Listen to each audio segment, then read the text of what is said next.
దేవుని కొరకు పనిచేయాలని ఇష్టమే, దేవుని కొరకు జీవించాలని ఇష్టమే, వెళ్ళి దేవుని కొరకు ధైర్యంగా నిలబడాలని ఇష్టమే. కానీ ఎందుకో తెలియదు, కొన్ని భయాలు.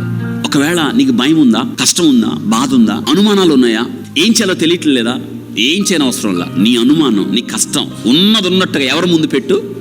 ఇది ప్రభువా నా అనుమానం, ఏం చేయమంటావు?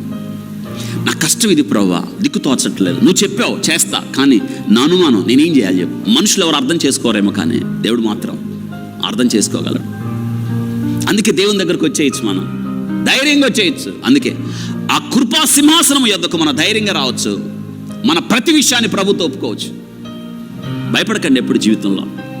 ఎందుకో తెలుసా, అంత గొప్ప దేవుడు అనుకున్నాడు. నిన్ను పిలిచింది ఆయనే, ఎన్నుకున్నది ఆయనే, పేరు పెట్టి ఈరోజు నీకు ఒక బాధ్యత ఇచ్చింది ఆయనే. ఇంకెందుకు భయం? మనం ఏంటో బాగా తెలుసు ఆయనకి.